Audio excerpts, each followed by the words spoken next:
What's up guys, welcome to a new video. We've got here Stuart from Busted and Rusted with his lovely HQ, and there's a bit of a story. So Stuart was actually meant to come out tomorrow so that he could tune this on our dyno. So Stuart is a EFI live guy, he's from the other side, we don't, none of that. So he doesn't use HP tuners, so he uses EFI live, which we're not familiar with. So the deal was Stuart was going to come out and tune the car, Rex was going to operate the dyno for him, and basically Stuart's going to tune it on our dyno. But it's out here Friday night. It's currently 10 past 5 on a Friday. Because, what happened, Stuart? Well, apparently 4 years ago when I turboed the 5.7 that was in here, I decided that push lock hose was a good idea for the oil feed for the turbo, and as you can see, only one end has a push lock on it. The other one's still on the motor. So subsequently I've drained my sump of all of its contents. So we're going to pull it out now and find out what we've really done. And engines don't like that. No, and if possible, we're going to try and hopefully get some new bearings in it and get it on the dyno tomorrow still. So as an extra bit of history too, this was actually the 5.3 iron block Gen 4 that I had originally bought to go in my Tirana. And long story short, a little while ago, Stuart was in desperate need of an iron block and I had one, so being the good mates that we are, I sold it to Stuart for basically what it cost me, and which is very upsetting. It turned out to be a really good engine up until I got it right about now. Yeah, I'm good at wrecking things. So hopefully tomorrow is all good. We get this thing out and back in, and we'll get it on the rollers tomorrow and actually make some power. Well, Rex seems to think we're going to maybe struggle with valve springs, but we'll see. It's all backyard, this thing, so... Well, take us for a bit of a rundown of what it actually is. So, 5.3 Gen 4 block, obviously. LY5. LY5, correct. We've got a Crow 1250 cam, LS2 cam wheel. It's got the Gen 4 front cover with the cam sensor in the front. We've got stock 241 LS1 heads with some beehive springs.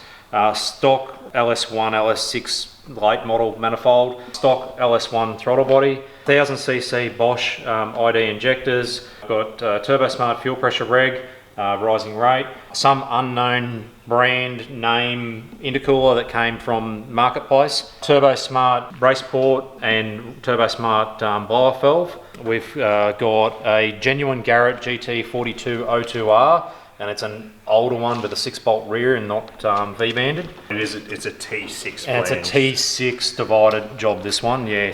What AR is this one? Is it a 1.1? If you can work it out, I'd like to know, because I can't work it out. Cannot work it out. So when we have it off later, you can have a look at it, see if you can work it out. We can safely assume it's a 1 point something. I think it's a 101. Yeah. I think.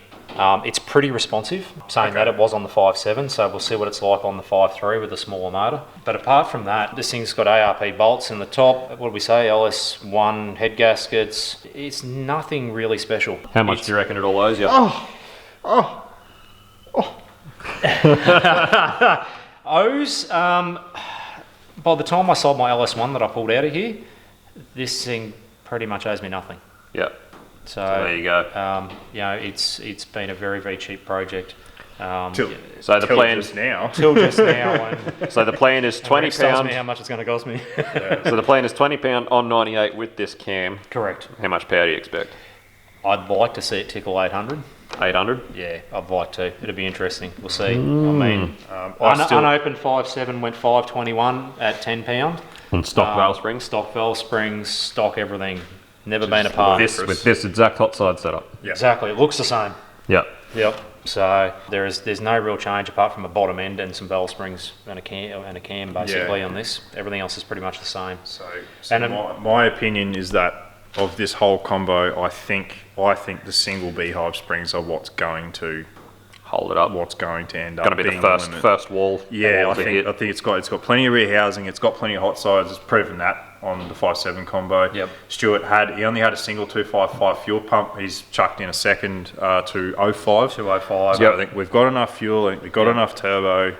So the 205 is we've got running enough through cam. now e-boost 40, because previously I just used to run a dodgy old Chinese Oh, okay, T-piece. so you're working off an output from the Yeah, e-boost. so now the e-boost, I've set it per to my 2.5 pound to turn on the extra pump. Yep. And I've got plenty of pump for the surge tank as well, because I run a VS Commodore tank and it's got a Walbro GS 340 big mouth or whatever it is in tank, because that was what I used to run the car off NA. Yep. So that fills the surge then fills the 250 litre an hour pump to feed the engine, and then the second pump is now turning on with the e-boost. Yep.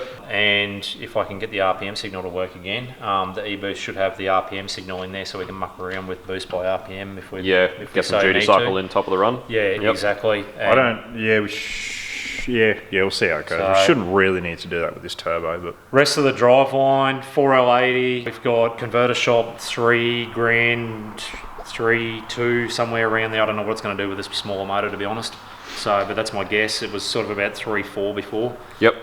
Converter in there. It's a lock-up converter. I've got a full chrome moly 3.5-inch tail shaft, chrome moly yokes, 1350 solid unis. It's got a round back 9-inch housing, just built on the shed floor, literally. And it's got 31 spline billet axles. I've got a nodular iron case, Daytona pinion support, and a 3.7 with a true track in there. So it's got a fairly decent driveline in it. yeah. The car looks sad at the moment because I'm trying to get it painted before I go on the HQ run on the 14th of August.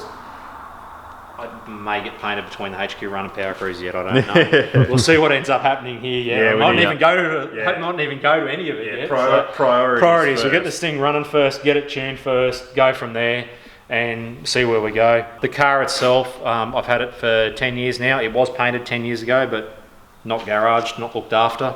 They're worth a bit of money now, so I'm just fixing it and making it look pretty. Yeah, making it. Yeah, so it's a replica, it's not a real GDS. If anyone's going to get offended, I'm cutting up and playing with a genuine, it's not. It's this is a stock SS colour, isn't it? This is a stock HQ colour. This is Yeah. Chateau Mauve. Chateau Mauve, yeah. Yep. The Chateau Mauve was also a Tirana colour. It was an LJ GTR. LJ GTR was a Chateau Mauve. Yeah, okay. Mauve as well, yeah.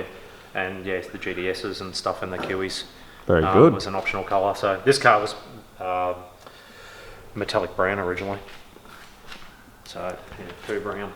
So I quickly changed that when I got it. I originally built the car in 6 weeks for my wedding, and I got the car as basically a rusty rolling shell, and bare metaled it, painted it, put a 308 in it. It was rusted and busted, It was wasn't it? rusted and busted, that's for sure. Wink, wink, nudge, nudge. So yeah, it was thrown together, and you know, there's still some stuff in the paint that there still runs. It's never been buffed or anything. So I'm taking the opportunity to fix all that stuff up now, which will be good. Not to recycle it, Jake, but it's arguably at the moment is now more busted than rusted.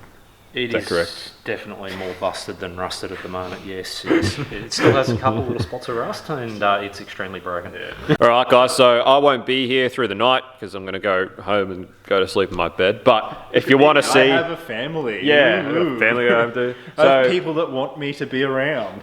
basically, Stuart knew that if he pulled this motor out at home, even if there was something wrong with it, he wouldn't be able to get anything today or to get it here tomorrow. So he just thought he'd bring it out today.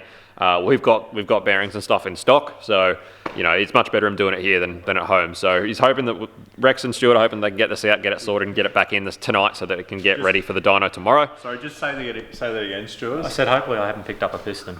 Would you believe me? Would you believe me if I told you that even if you did, we could still fix that? Depending on what the ball hook's like, yeah. No, we could fix it. We could still fix it. Yeah, we could fix that. Yeah, So if you do want to see more of the process, go and have a look at Stuart's YouTube channel, Busted and Rusted. He'll probably document a lot more of what's going on tonight than I will because I won't be here. But I'll check back in the morning. And so just for reference, the 1250, the cam that's in this, is the same cam that we put in the drift motor for the Skyline. Which is a 236, 242, 610 lift on both, and it's on a 113 LSA. So it's quite a grumpy little stick. We're keen to hear this thing in real life. Stuart sent me a video of it for a turbo car. It sounds rowdy. Yeah. It's awesome. So it's a fairly rowdy cam for something like this. So, you know, that cam with this hot side and stuff, like we were saying, it's going to be pretty rowdy. We reckon it's probably going to be the valve springs to hold us up, but given that the size of the cam, we might not need as much boost as we think to make the power, so we might get away with them. We'll just see what happens. And this thing as well, it's running the Gen 4 trigger, and Stuart's running a converter box to run a Gen 3 PCM. No. So I've changed the reluctor wheel. Reluctor. Oh, I changed the reluctor wheel. Single tooth cam. Yeah. Sorry guys, I was wrong. So, and it's running now, I've only changed last week from the early 411 PCM to the VZ. That's right. P59. Oh, we went all P59. through this in the week. Yeah, sorry guys, I got that all wrong. So he's running the VZ PCM, which is the later LS1 PCM. So that's what's going on. And yeah, as we said, tunes with EFI Live, not HP tuners. So. Yep. So hopefully we'll get there, and hopefully my tree bar map sensor I broke goes. I'm just happy it's not a fucking barra. I'll bring you one of them later on. Don't, please don't. It'll be in an XR though, mate. I've got enough. Oh yeah, whose is that? Leon's signature. Craig Lowndes. Yeah, in the Brendale Bunnings drive-through where you get the timber. Yeah. In there, I had the trailer on this picking up timber to build a carport. Like ladder racks on the trailer, picking up these big slabs of timber, and Craig Lowndes is in front of me. He gets out of the car, and I'm like, man, I hate to be one of those people, but can you just come and sign me fucking car for me? Mate, there's 15 grand right there. Yeah, I've been offered a few times to sell the dog box, eh? Very good. So this is what the Kiwi looks like. Race pack dash in there as well. Yep, IQ3. Very good. As you can see, got the Venetians. Lovely Venetians. Bit of skid factory. Had to give him a boost gump sticker before he leaves. So anyway guys, just wanted to give you a bit of an intro and a rundown and an introduction to Stuart and his YouTube channel before I head home tonight, and hopefully when we get back here in the morning this thing's ready to fire up and we can get it on the dyno tomorrow and see what sort of power we can make with these single beehive springs. Alright guys, back here this morning. I had a terrible night's sleep because of the young fella, and the boys here were on the go until about 5 o'clock this morning, so... I had a terrible night's sleep as well. Because I did it. So, they were going till 5. Yeah, let's go through what happened here. The quick tour is, as you can see, the thing's completely friggin' stripped. You might have a quick look. Those are the main bearings, and all the rods bearings are separated. About the only concerning thing is one of these rod bearings, I think it's number 2. Or maybe it's number 1 here. Nah, it's not that one. So I don't know if you can see, there's bits of shrapnel in there, but apart from that... Yeah, so it's had metal come through it, and the pieces are embedded in the soft metal of the bearings, which is typical of having metal go through it. But the bearings themselves are actually alright, the crank's alright, everything's alright, the cam's alright, lifters, everything. We can't find any reasonable explanation for, if you have a quick look in there, you can see, like that's just off the side of the sump. Like that is serious friggin' metal. That's not, you know, it's not normal. And it's steel. And as you can see there, and yeah, as Stuart discovered last night, getting the magnet, a lot of it is ferrous, so it's not even bearing. It's not soft it's not metal. Soft metal. It's actual like steel, and we can't find any reasonable reason or reasonable place that it all came from. So the only explanation we can come up with is that if we quickly flip this over, you can see that Stuart's tapped and plugged all of the DOD ports. The only explanation we can come up with is that he didn't clean it out properly, and that there was metal sitting in these ports. And it's just after he started up and he's been running it, that metal's found its way out past the lifters and into the sump. But the lifter balls all look fine. Yes. A couple of tiny little marks, but Yeah, there's a couple of tiny little score marks. I don't know what you'd expect from a stock bottom end.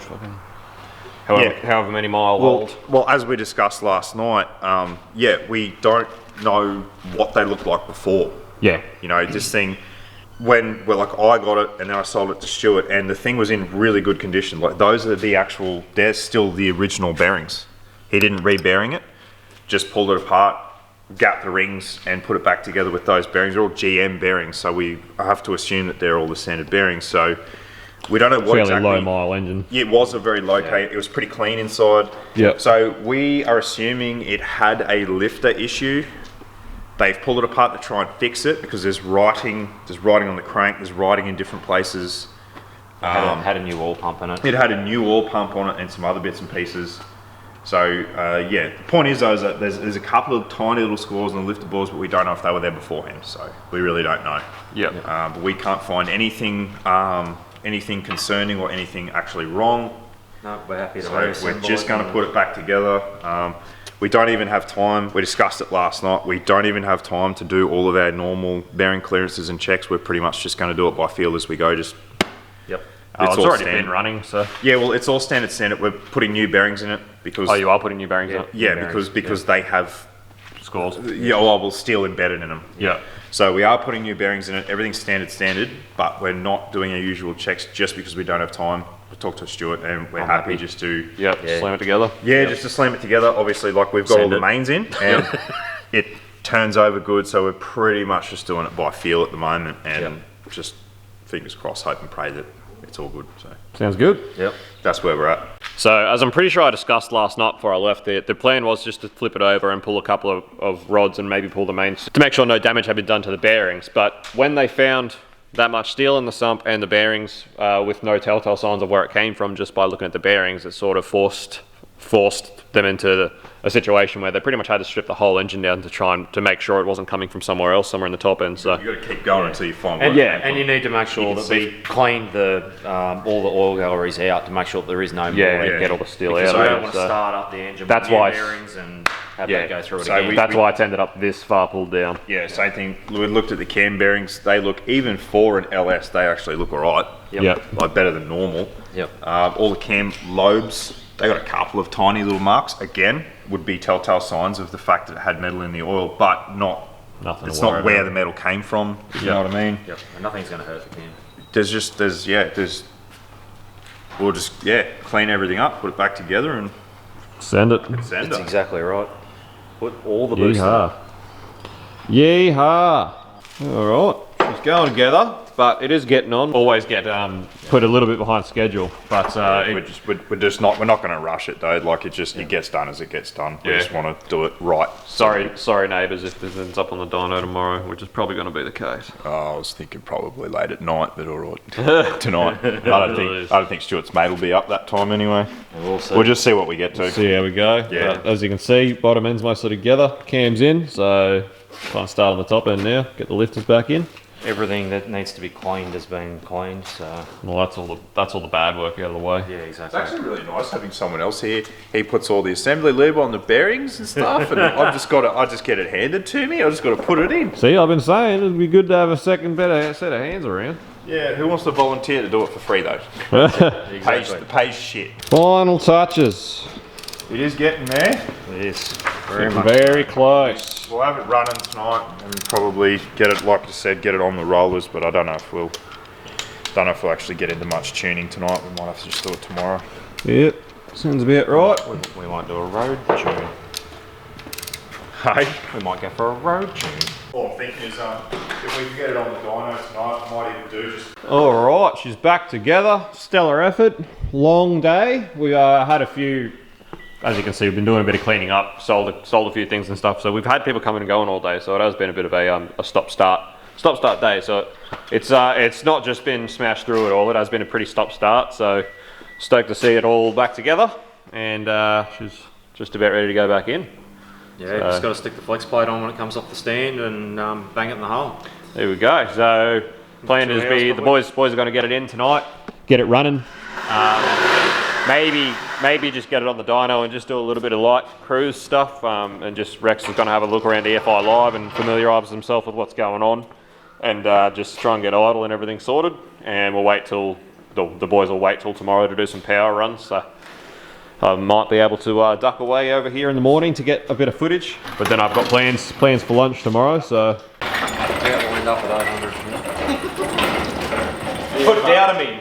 You put it down to me, mate. Well, we'll see where they get to, but I just Yeah. think if we get to the point where we're starting to think they're getting unhappy, Floating. we'll just pull it up. Yeah, because it's you not can worth it. you can change them later and Yeah, then push it a bit further if you want. Then if they start floating, we'll just pull it back a little bit just to be sure. yeah. So, you know. So I'll still leave the camera with Rex tomorrow, and Stuart. Hopefully between the two, they can film a few power runs and get some footage for you. At this stage, the plan is just to go until they run out of valve spring. It's definitely, with this cobber, it's definitely going to be the first thing to happen, like we talked about before. So just pretty much hammer it until they start to float valves, and after that, back it off and back it off a bit and wait for another day when it's got some better springs in it with some high seat pressures.